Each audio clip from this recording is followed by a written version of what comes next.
Hello friends, திலகா கிச்சன்லேருந்து திலகா பேசுகிறேன். இன்றைக்கி ஒரு லஞ்சு தான் ரெடி பண்ண போகிறோம். என்ன லஞ்சுன்னு பார்க்கலாம் வாங்க. இங்கே வந்து சாதம் வச்சுருக்கேன், பருப்பு போட்டிருக்கேன். இங்கே சாம்பாருக்கு முள்ளங்கி சாம்பார் வைக்க போகிறேன். அதுக்கு வந்து கடுகு, உளுத்தம்பருப்பு, சீரகம், காஞ்ச மிளகாய், வெங்காயம் போட்டு தாளிச்சிருக்கேன். வெங்காயம் வதங்கின உடனே தக்காளி போட்டுக்கலாம். தக்காளி வந்து ஒரு மீடியம் சைஸ் தக்காளி, 3 தக்காளி போட்டிருக்கேன். நல்லா வதங்கட்டும். ஒரு 3 முள்ளங்கி எடுத்து கட் பண்ணி வச்சுருக்கேன். இந்த எண்ணெயில் வந்து கொஞ்சம் வதக்கும்போது முள்ளங்கி சில பேருக்கு பிடிக்காது, ஒரு மாதிரி ஸ்மெல் வரும் அப்படின்ட்டுன்னு சொல்ல மாட்டாங்க. இந்த வதக்குனா இந்த ஸ்மெல்லும் போயிடும், முள்ளங்கியில் இருக்கிற தண்ணியும் கொஞ்சம் வற்றிடும். அதனால் ஒரு 2 நிமிஷம் வந்து முள்ளங்கி இந்த வெங்காய தக்காளியோடவே வதக்கிட்டு அதுக்கப்புறமா நம்ம மிளகாத்தூள்லாம் போட்டு சாம்பார் பண்ணலாம். வெயிட் பண்ணலாம்.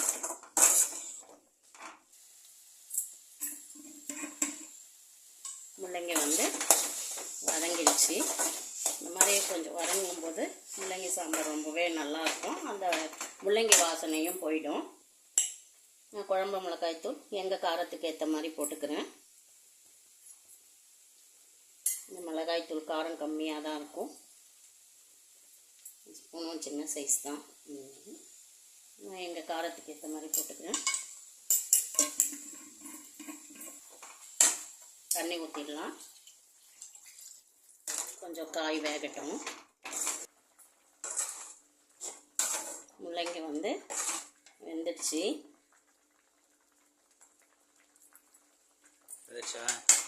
கொஞ்சம் இன்னும் வேகணும். நம்ம அதுக்குள்ளே இந்த பருப்பை கடைஞ்சி இதில் ஊற்றிடலாம்.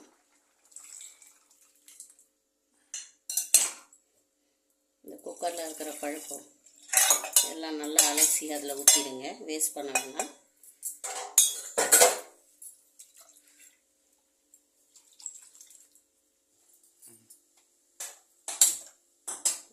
சாதம் போட்டிருந்தேன், சாதம் வடிச்சிட்டேன். சாம்பாரை தூக்கி அங்கே போட்டுடலாம். இந்த பக்கம் ஒரு கடாய் வச்சுக்கிறேன். கொஞ்சம் எண்ணெய் ஊற்றிக்கிறேன். இந்த பாட்டிலுக்கு மூடி வாங்கிட்டாங்கன்னா எங்கள் வீட்டுக்காரர் வாங்கியே தர மாட்டார். எவ்வளோ மரியாதை கொடுக்குறாரு பாருங்கள். அது மூடி கொஞ்சம் வாஷர் போயிடுச்சு, கேட்ட உடனே வாங்கி கொடுத்துருவார்.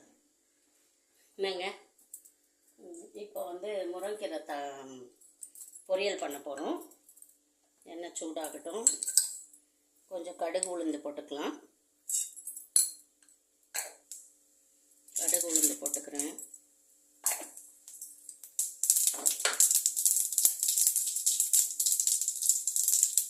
கொஞ்சம் ஒரு 4 பல் பூண்டு தட்டி போட்டுக்கிறேன். வதங்கட்டும். இந்த சைட் கருவேப்பிலையே போடல, அலசி இப்போ தான் வச்சுருக்கேன். கருவேப்பிலை போட்டுக்கிறேன். ஸ்டவ் மேலேயே வச்சு போடுறேன்னு நினைக்காதீங்க. ஸ்டவ்வை தொடச்சிட்டு தான் சமைப்பேன், அதனால் அலசி இங்கேயே வச்சுட்டேன். பூண்டு கொஞ்சம் நல்லா வதங்கட்டும். 2 காஞ்ச மிளகாய், முருங்கீரை இவ்வளோ தான் எடுத்திருக்கேன். முருங்கீரையை அலசிட்டு கொஞ்சம் ட்ரை பண்ணி வச்சுருக்கேன் வடிகட்டியில், அதனால் எல்லாம் தண்ணி இருந்துடும். 2 காஞ்ச மிளகாய் போட்டுக்கிறேன். கிள்ளி போட்டுக்கோங்க.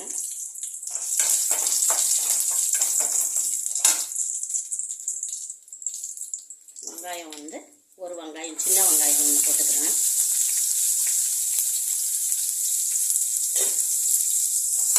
நல்லா வதக்கிக்கலாம்.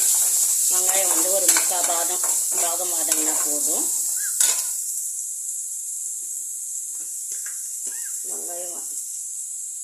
வெங்காயம் வதங்கும் போதே கொஞ்சமாக சால்ட்டு போட்டுக்கோங்க. கீரைக்கு ரொம்ப பிடிக்காது.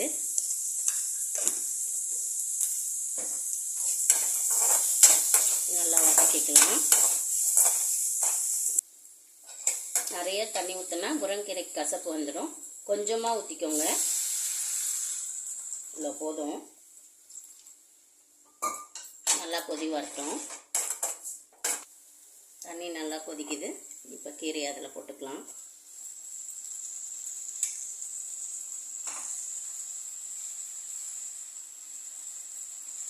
கீரை வேகட்டும். முருங்கீரை தண்ணி வத்துற அளவு வேக விட்டுக்கோங்க. சில பேர் வந்து முருங்கீரை சாப்பிட்டா எனக்கு ஒத்துக்காது, லூஸ் மோஷன் ஆகும், அந்த மாதிரிலாம் சொல்லுவாங்க இல்லைங்களா. கீரை சரியாக வேகாமல் இருக்கிறதுனால தான் அந்த மாதிரி ஆகுது. கீரையை வந்து நம்ம கரெக்டாக வேக வச்சோம்னா அந்த மாதிரி பிரச்சனைலாம் இருக்காது. முள்ளங்கி சாம்பார் ரெடி ஆகிடுச்சு. கொஞ்சோண்டு புளி கரைச்சி வச்சுருக்கேன், அதை இதில் ஊற்றிடலாம்.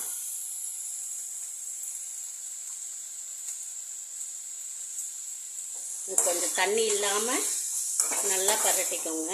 தண்ணி நல்லா ட்ரை ஆனவுடனே அதுக்கப்புறமா நம்மளுக்கு என்ன பிடிக்கும், தேங்காய், வேர்க்கடலை, பொரி அரிசி, உங்களுக்கு என்ன பிடிக்குமோ அதை போட்டு நீங்கள் சாப்பிட்லாம். நான் வந்து இன்றைக்கி தேங்காய் போட போகிறேன். தேங்காய் திருகி வச்சுக்கிறேன்.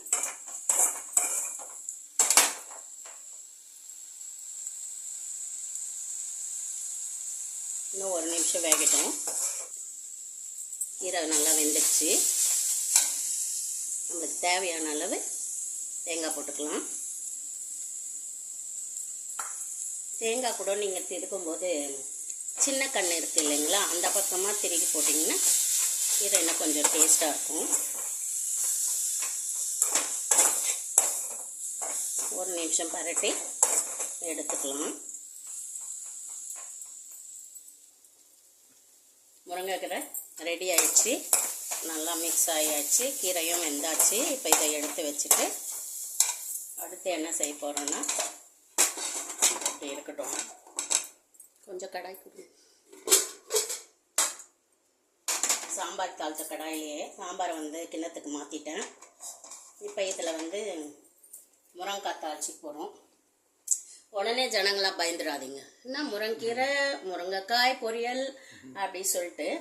எங்கள் ஏரியாவில் வந்து முருங்கை மரம் சும்மா பக்கத்தில் விழுந்தாலே முளைக்கிற மாதிரி தானாக எங்கள் ஏரியாவில் முருங்கைக்கீரை மட்டும் ஈஸியாக முளைச்சிடும். அதனால எல்லார் வீட்லேயும் வீட்டுக்கு ஒரு முருங்கை மரம் வளர்ப்போம்ன்ற மாதிரி வளர்ந்துடும். எங்கள் ஃப்ரெண்ட்ஸுங்களாம் என்ன பண்ணுவாங்க, கீரை முருங்கைக்காய் ஒருத்தர் மாற்றி ஒருத்தர் கொண்டு வந்துகிட்டே இருப்பாங்க.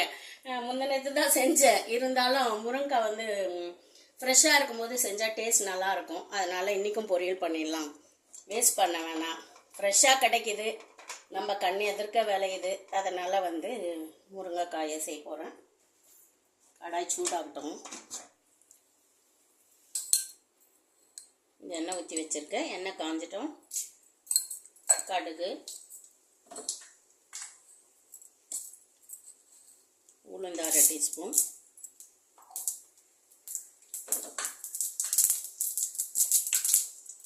சீரகம் 1/2 டீஸ்பூன், பூண்டு வந்து தட்டி வச்சுருக்கேன், ஒரு 10 பல் பூண்டு, இதையும் போட்டுக்கலாம். நல்லா மிக்ஸ் பண்ணிக்கலாம்.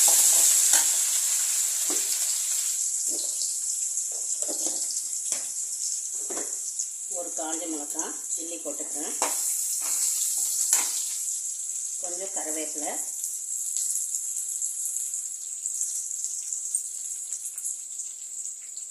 பெருங்காயம் கொஞ்சம்,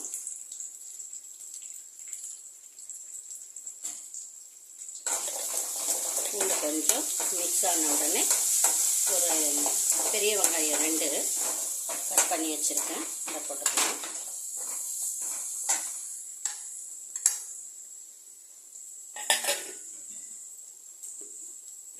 வெங்காயம் வதங்கிறதுக்கு சால்ட் போட்டுக்கலாம். வெங்காயம் நல்லா வதங்கட்டும். வெங்காயம் வதங்கிடுச்சு. 2 தக்காளி போட்டிருக்கேன். இப்போ சாம்பார் வந்து கரெக்டாக இருக்குது, உப்பு காரெல்லாம் செக் பண்ணிட்டேன். கொஞ்சம் கொத்தமல்லி போட்டுக்கலாம். ஆஃப் பண்ணிடலாம். வெங்காயம் தக்காளி நல்லா வதங்கட்டும், அது வரைக்கும் வெயிட் பண்ணு. முருங்கைக்காய் அலசி எடுத்துட்டேன். முருங்கைக்காய் நிறைய கிடைக்கும்போது இந்த மாதிரி முருங்கைக்காய் பொரியல், முருங்கைக்காய் பொரி குழம்பு இதெல்லாம் செஞ்சு பாருங்கள், சூப்பராக இருக்கும். முருங்கைக்காய் பொரி குழம்பு வந்து நம்ம இட்லி, தோசை, சப்பாத்தி, சாதம் எல்லாத்துக்குமே எப்படிங்க இருக்கும் பொரி குழம்பு? நல்லாயிருக்கும், நல்லாயிருக்கும். ஃப்ரெஷ்ஷாக கிடைக்கும்போது செஞ்சு சாப்பிடும்போது டேஸ்ட்டே வேறு மாதிரி இருக்கும். ஒரு நிமிஷம் முருங்கைக்காவை வதக்கிக்கலாம். இது 1/4 டீஸ்பூன் மஞ்சள்தூள் போட்டுக்கோங்க.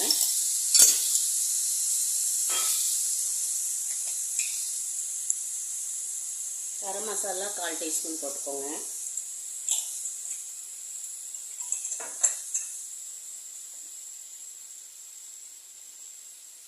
சோம்புத்தூள் 1/4 டீஸ்பூன் போட்டுக்கோங்க.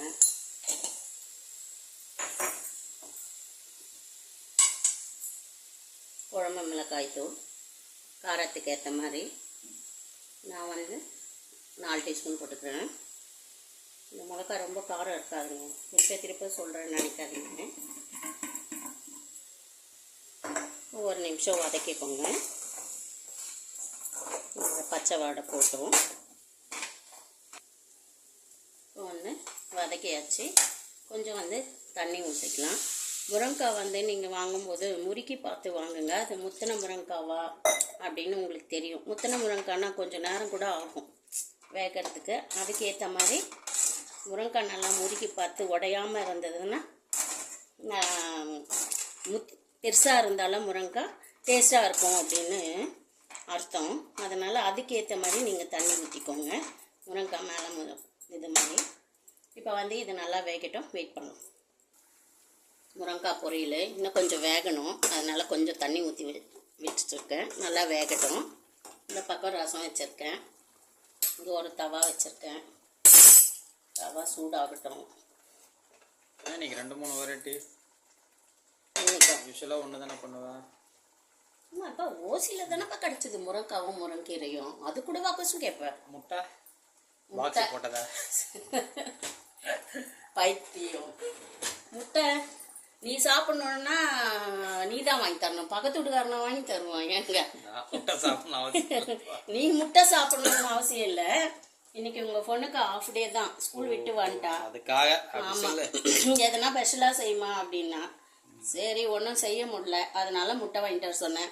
முட்டை 2 முட்டை உடச்சி ஊற்றிருக்கேன். மஞ்சத்தூள் மிளகுத்தூள் உப்பு போட்டு வச்சுருக்கேன். வெங்காய பச்சை மிளகாய் வச்சுருக்கேன். நல்லா இதை அடிச்சுக்கலாம். முட்டை ஆம்லேட் ஊற்றிக்கலாம். தவா காஞ்சிச்சு.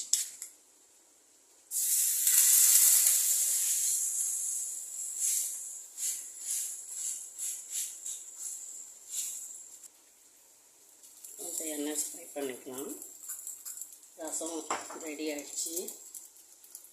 கொஞ்சம் ரசம் ரெடி ஆயிடுச்சு. முருங்கைக்காய் ஆஃப் பண்ணி, முருங்கைக்காய் இன்னும் கொஞ்சம் நேரம் ஆகும். க்ளோஸ் பண்ணி வச்சிடலாம். முருங்கைக்காய் இன்னும் கொஞ்சம் நேரம் ஆகும்.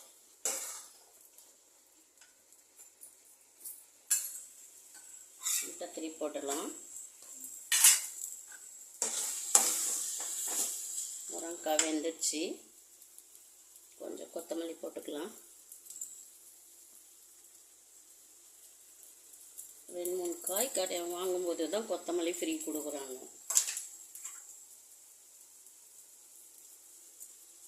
இப்போ தேங்காய் இதில் போட்டுக்கிறேன் நான்.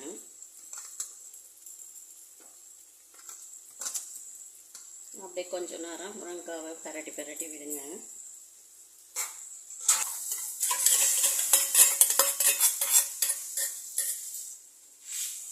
வேற மானசா எது பெருசாக இருக்குது அப்படின்னு கேட்போம். இல்லை 2மே எனக்கு கொடுத்துருமா அப்படின்போம். அவளுக்கு அப்பாக்கும் பொண்ணுக்கும் நான் சாப்பிட்டா மட்டும் பிடிக்கிறது கிடையாது. அது ஏன்னு தான் தெரிலல்ல. சரி அப்படின்னு நீ சொல்லணும். பார்க்குறவங்களுக்கும் தெரியும். எல்லாம் இப்படியே டைலாக் சொல்லியே அப்படியே பண்ணலான்னு நினைக்கிற. குண்டா இருக்கிறவங்களாம் நிறைய சாப்பிட்றாங்க அப்படின்னு நினச்சிக்கிறது. நீ எத்தனை வாட்டி தான் இதே சொல்லுவேன்.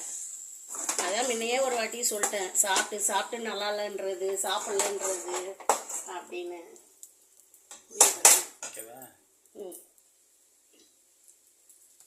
முட்டை ஆம்லேட் ரெடி ஆகிடுச்சு. ஆஃப் பண்ணிடுறேன். முருங்கைக்காவும் ரெடி ஆகிடுச்சு. இதுவும் ஆஃப் பண்ணிடலாம்.